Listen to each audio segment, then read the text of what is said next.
अस्सलाम वालेकुम। क्या आप कोरोना वैक्सीन लगाने के 2 साल के अंदर अंदर मर जाएंगे?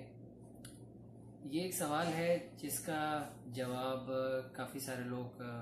ढूंढ रहे हैं और इसके बारे में बात कर रहे हैं। और हाल ही में एक वायरोलॉजिस्ट हैं जिन्होंने इसके ऊपर एक कमेंट दिया है और उनका ये क्लेम है कि कोरोना वायरस की वैक्सीन लगाने के 2 साल के अंदर अंदर इंतकाल हो जाएगा। इस पर बात करते हैं। देखें, वैसे जनरली स्पीकिंग अगर मैं कोरोना वायरस वैक्सीन के बारे में बात करूं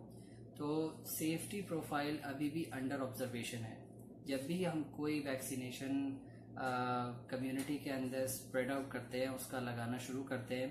तो जब ह्यूमन ट्रायल्स एक फेज़ के बाद गुजर जाता है तो उसके बाद फिर जब हम लार्ज स्केल पर इसकी एप्लीकेशन करते हैं तो हमें आहिस्ता आहिस्ता करके उसके रिजल्ट्स मिल रहे होते हैं और जो नताइज हमारे पास आज हैं, हो सकता है कि आज से 5 साल के बाद वो नताइज डिफरेंट हो जो हम आज जहाँ पे खड़े हैं। लेकिन अगर हम उस आर्टिकल की बात करें जिसके अंदर जो प्रोफेसर साहब हैं उन्होंने इस बात का क्लेम किया कि 2 साल के अंदर अंदर कोरोना वायरस वैक्सीन जिन्होंने लगवाई है वो इंतकाल कर जाएंगे या वो मर जाएंगे, ये क्लेम एक तो प्री मेच्योर है क्योंकि अभी तो कोरोना वायरस वैक्सीन को आए हुए साल हुआ होगा, बहुत ज़्यादा हुआ तो, वरना 6 महीने हुए हैं जिसके बाद 6 महीने 8 महीने जिससे ये कोरोना वायरस वैक्सीन को वाइडली स्प्रेडली लगाना शुरू किया है। तो ये आज का कैसे क्लेम कर सकते हैं कि 2 साल के बाद मौत वाक़ई हो जाएगी? उनका कहना यह है कि एंटीबॉडी डिपेंडेंट एंटीबॉडी मीडिएटेड कोई रिस्पॉन्स बॉडी जनरेट करेगी और उसके बाद वो सारा डिस्ट्रक्शन कर देगी बॉडी के अंदर।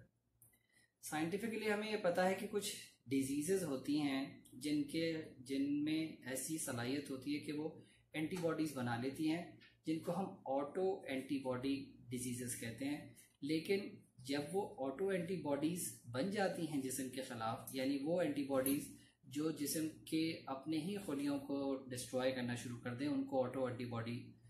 ऑटो इम्यून रिएक्शंस कहते हैं या ऑटो एंटीबॉडी डिजीज़ेस कहते हैं। लेकिन उसके अंदर टाइम नहीं होता, यानी अगर वो ऑटो एंटीबॉडीज़ बन गई हैं तो वो फ़ौरन से डिस्ट्रक्शन करना शुरू कर देंगी। अगर ये वैक्सीन्स कोई ऑटो एंटीबॉडी रिएक्शंस जनरेट कर रही होती, यानी एज अ फॉरेन बॉडी, और फिर वो ऑटो एंटीबॉडीज़ को रेप्लिकेट कर रही हैं, अगर वो ऐसा कर रही होती तो ये मुमकिन नहीं था कि जब मास स्केल के ऊपर इसकी एडमिनिस्ट्रेशन शुरू की जाए तो लोगों की ह्यूज अमाउंट में वैक्सीन डिपेंडेंट डेथ्स होना शुरू हो जाएं। एक तो है corona virus vaccine, corona virus की वजह से डेथ्स होना जो कि पैंडेमिक है, और उस पैंडेमिक के सिलसिले में लोग मर भी रहे हैं, कोरोना वायरस के सिलसिले में भी लोग मर रहे हैं और हमें पता है कि उनकी क्या क्या वजूहात है। लेकिन सेपरेटली इन स्टडीज़ की ज़रूरत तो है कि जिन लोगों को कोरोना वायरस वैक्सीन लग चुकी है उनको हम 1-2 साल तक उनका एक प्रोलॉन्ग सेफ्टी प्रोफाइल जनरेट करें और उससे कोई हतमी नताइज निकाल सकें। लेकिन अभी ये कहना कबल अज़ वक्त होगा कि ये कोई एंटीबॉडी डिपेंडेंट रिएक्शन क्रिएट करेगी, क्योंकि ये बात साइंटिफिकली समझ में नहीं आती कि ये ऑटो एंटीबॉडीज़ कैसे बन जाएंगी, और अगर ऑटो एंटीबॉडीज़ को बनना ही है तो वो इतना टाइम क्यों ले रही है? क्योंकि अगर बॉडी उसको फॉरेन बॉडी कहकर और उसको मारना शुरू कर देगी या वो नहीं मारेगी। 2 साल के बाद कैसे ख्याल आएगा बॉडी को कि ये कोई फॉरेन बॉडी हमारे अंदर है और वो एकदम से रेप्लिकेट करना शुरू हो गया, उसने हमारे जिस्म के खुलियों को ख़त्म करना शुरू कर दिया है? या तो वो होगा या नहीं होगा, तो ये ऑल और नन किस्म का लॉ होगा। तो ये बहुत एग्रेसिव स्टेटमेंट है और इसके अंदर कोई, अगर साइंटिफिकली भी देखा जाए तो उसका कोई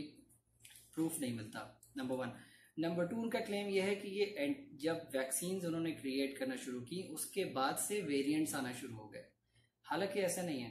क्योंकि जो वैक्सीन हैं वो वायरस की रेप्लिकेशन को कम कर रही हैं ताकि वो वायरस अपना वेरिएंट क्रिएट ना कर सके, क्योंकि जितना ज़्यादा रेप्लिकेशन होगी, जितना वो एक बॉडी से दूसरी बॉडी के अंदर ट्रांसमिट करेगा, वो अपनी इंफॉर्मेशंस को क्रिएट करेगा और वो वेरिएंट्स क्रिएट करेगा। जबकि ये बात तो साइंटिफिकली प्रूवन है कि ये वायरसेस की जो वैक्सीन है ये इसकी रेप्लिकेशन को कम करती है और ट्रांसमिशन को कम करती है, मोर्टेलिटीज़ को कम करती है। लेकिन ये बात ज़रूर दुरुस्त है कि ये ज़रूरी नहीं है कि जिनको कोरोना वैक्सीन लग चुकी हैं वो कोरोना वायरस उनको नहीं होगा। ये क्लेम तो अगर कोई वैक्सीन बनाने वाली कंपनी करती भी है, या अगर आपके जहन में भी है कि अगर मैंने कोरोना वैक्सीन लगवा ली तो मुझे कोरोना वायरस नहीं होगा, तो ऐसा कोई क्लेम दुरुस्त नहीं है और ये भी क़ब्ल वक्त है, क्योंकि ऐसे केसेस तो ऐसे देखे गए हैं कि जिन्होंने कोरोना वैक्सीन लगवाई और उनको कोरोना वायरस हो गया। क्योंकि एंटीबॉडीज़ हर किसी की एक जैसी नहीं होती, जिस्म हर किसी का एक जैसा नहीं होता, किसी के अंदर ज़्यादा रिस्पॉन्स आता है, किसी के अंदर कम रिस्पॉन्स आता है। अगर एंटीबॉडीज़ बनना शुरू भी हो गई तो वो कब तक आपके जिस्म में रहेंगी और वो कितनी डिग्री तक रहेंगी और वो कब डिक्रीज होना शुरू हो जाएंगी। तो ये सारे सवालात हैं जो कि इंडिविजुअल टू इंडिविजुअल फ़र्क करते हैं और आप उसके अंदर एक 1+1=2 का रूल नहीं लगा सकते। तो वैक्सीनेशंस आपको जिस चीज़ की श्योरिटी देती हैं वो ये अब तक जो क्लेम किया जा रहा है वो ये है कि इसकी ट्रांसमिशन कम हो जाएगी, इससे मोर्टेलिटीज़ कम होंगी, और जब ट्रांसमिशन और मोर्टेलिटीज़ कम होंगी तो इन दी एंड रिजल्ट जो आना चाहिए वो केसेस कम होने का है। इसके अलावा कुछ सवालात हैं जो कि अभी भी अनआंसर्ड हैं। मैं ये नहीं कहता कि कोरोना वैक्सीन बिल्कुल सेफ़ है और हर किसी को लगवा लेनी चाहिए। मेरा इसके अंदर मौक़िफ़ ये है कि क्योंकि इस वक्त हम एक इमरजेंसी कंडीशन के अंदर हैं और उस इमरजेंसी सिचुएशन के अंदर एक सूरत हाल ऐसी बनी है कि जिसमें आपको वैक्सीन अगर आप लगवा लेते हैं तो वो जो नुकसान कोरोना के होने से हो रहा है उसके कंपैरिजन में जो वैक्सीन से नुकसान है वो अभी तक बहुत ज़्यादा ह्यूज नहीं है। अगर हम ये मान लें कि जो वैक्सीन्स के साथ जो अब तक स्टडीज़ हो रही हैं वो बायस्ड हैं, यानी उनके अंदर कुछ कंपनीज ने अपना कोई शेयर डाला है या अपनी कोई चीज़ों को वो छुपा रहे हैं, अगर ऐसा है भी for the sake of argument, तो इसके अंदर ये इतना वाइड स्केल के ऊपर इस चीज़ को बिल्कुल छुपा देना कि कोरोना वैक्सीन की वजह से कोई बहुत ज़्यादा लोग मर रहे हैं या उसके कोई ऐसे साइड इफ़ेक्ट्स हैं जिनको आप छुपा नहीं सकते, ये पॉसिबल नहीं है। क्योंकि अब लाखों की तादाद में लोगों को लग रही है और सारी दुनिया के अंदर लग रही है और हर किस्म की पॉपुलेशन के अंदर लग रही है, लेकिन इसके अंदर स्टडीज़ का होना बहुत ज़रूरी है और उनका जो लोगों को कोरोना वैक्सीन लग चुकी है उनके डाटाबेस क्रिएट किया जाए और कंट्री लेवल के ऊपर नेशन वाइड एरिया वाइज इस चीज़ को देखा जाए कि जिन लोगों को कोरोना वैक्सीन लगी हैं उनके ऊपर क्या असरात मुरतब हो रहे हैं, और फिर हम किसी हतमी फैसले पर पहुंच सकेंगे कि ये कोरोना वैक्सीन किस हद तक सेफ़ है और इनके क्या क्या पॉसिबल साइड इफ़ेक्ट्स हैं। जो पॉसिबल साइड इफ़ेक्ट्स हैं जो अब तक नोन हैं वो